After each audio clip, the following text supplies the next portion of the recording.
Okay, I'm going to teach you how to play this game here. It's hardly a game. See, I've got M&Ms over there. You need some counters of some kind.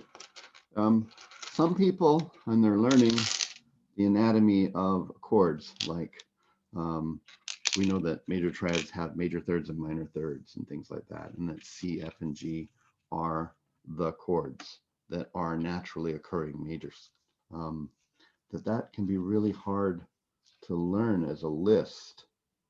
Um, so some people learn better kinesthetically, meaning with movement or with mnemonics like songs or things that help them. And this is a way of helping you remember the anatomy of seventh chords, chords with a seventh. It's just a game we're going to play using kinesthetic movement. Sometimes it's really hard to remember all the parts and pieces, but it's easy to remember where you put a counter.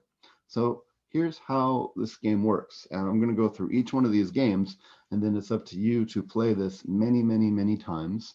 In fact, we're going to Zoom next Monday, and you're going to quiz each other and see that you can do that. Okay. Um, well, I shouldn't say Zoom because if this video gets used in the future, we'll just meet face to face. All right, so here's how it works. I have my M or W, depending on how you want to look at it. And I'm going to choose major seventh chord right there. Okay, so if I'm building a major seventh chord, by the way, the lead sheet symbols are M7, large, MAJ7, and if you go way, way back, they have the delta sign or a triangle in 7. So, that's just to help you remember when you see it on the page of sheet music what it is. Now I have to ask myself, in a major seventh chord, what kind of triad, the root, third, and fifth, exists? And that's a major triad right there. Okay. And it also has a color, doesn't matter, by the way, I'm just picking these at random. It also has a major seventh on it, which is a half step below the root, right? And then the last column is, well, oops, sorry.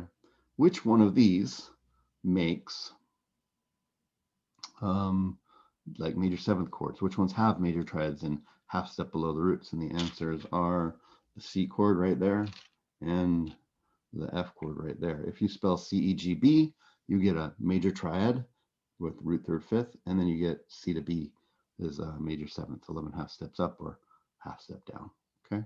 And that's how you do that. Now, you do it again.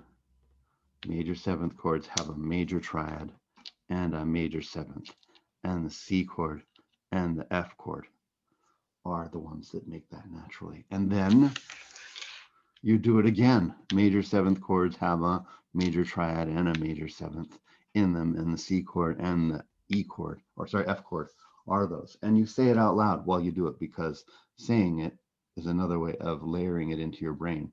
You're physically saying it and memorizing it out loud, and your ears are hearing it and reinforcing it. And you see this pattern of putting things here. I dare say now that if I said go and do this, you could do this, right?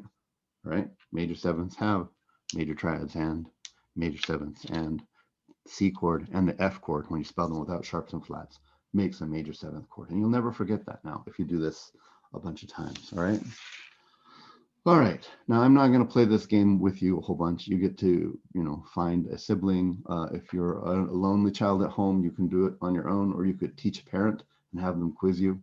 I'm going to give you the answers now for each one of these. Now you have this on a table already, but just so you see it, the dominant chord is a mixture of different things here. It has a major triad and a whole step below.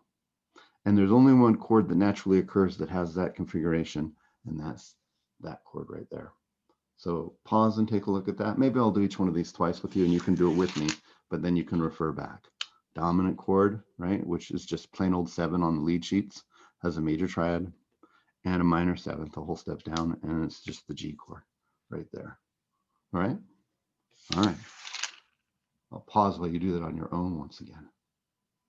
Well, you can pause the video. Let's move on. Minor seventh chords are fun because they have a minor seventh, which has minor seventh chords, which is little m, min7, and in the old days it was -7. If you find some really old jazz music or something like that, as a minor triad and a minor seventh. And there's a whole bunch of chords that are these guys right there, right? Remember that the D, E, and A triads are minor seventh chords, or sorry, minor triads. Well, they also make minor sevenths when you add the seventh on top. So A, C, E, G, and D, F, A, C, and E, G, B, D. So minor triad scoots down the middle like this, and then fans out into 3 places, right? Let's do it one more time together.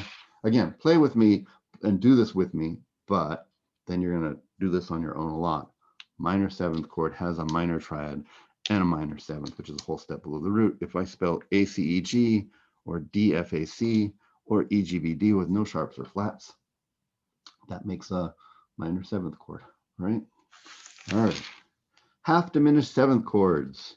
Sometimes called half dim. Sometimes they got the degree sign with a slash through it. Sorry, I couldn't find a smaller uppercase one in my symbols. And sometimes they're called minor 7 flat 5 in lead sheet music. That's what they're called, but they're half diminished ones. They are diminished triad.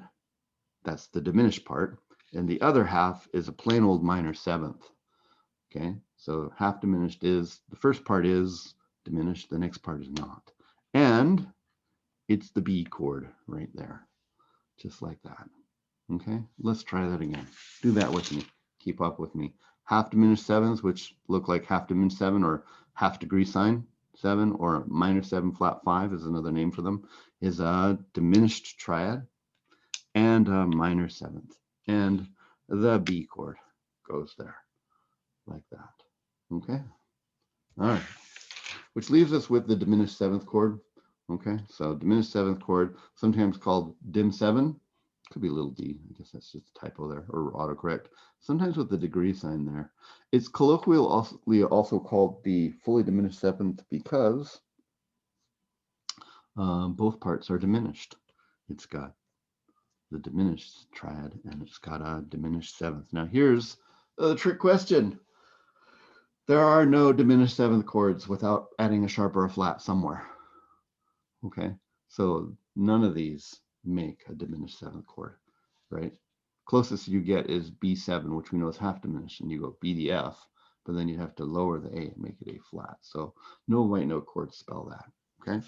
So again, diminished is diminished triad and a diminished 7th, and nothing occurs over there. All right, we've played this with me now a little bit. Review for yourself each one. We'll just do a little bit. Like if I said this, do you know this? If you don't, what happened is you didn't play this part enough. Minor, minor, and A, and D, and E, right? And you know how we did major and we went major, major, C and F like 4 times or something like that, and it became like automatic for you? That's actually the way you want to practice this. Like it would be kind of dumb. Like teach your cat. Have your cat sit there and say, okay, muffins, A major is major 7th chord is a major triad and a major 7th, and that's a C and an F chord now. And they quiz them again and again and again. I'm not sure it will help them, or quiz your niece or nephew that's much younger, or your parent that says they'll never learn music theory and just says, no, I can help you. But until you just automatically put these things there, right? We're backdooring the knowledge. You're going to always just go boom, boom, boom, boom, boom. And then you can think, well, what was that? Oh yeah, major triad, major 7th and stuff. Hence kinesthetic learning, okay? Don't just zoom through all 5 of these. Spend some time on each one, placing those. And then when you're done, afterwards, you eat the evidence. There you go, like that. Download this, play this for a few minutes every day. There'll be a reporting quiz at the end of the week saying, did you play this? How many times? At least, let's see, it's Wednesday today. So Wednesday, Thursday, Friday, Saturday, Sunday. So 1, 2, 3, 4, 5 days in a row. And make sure that you know them on Monday when we Zoom.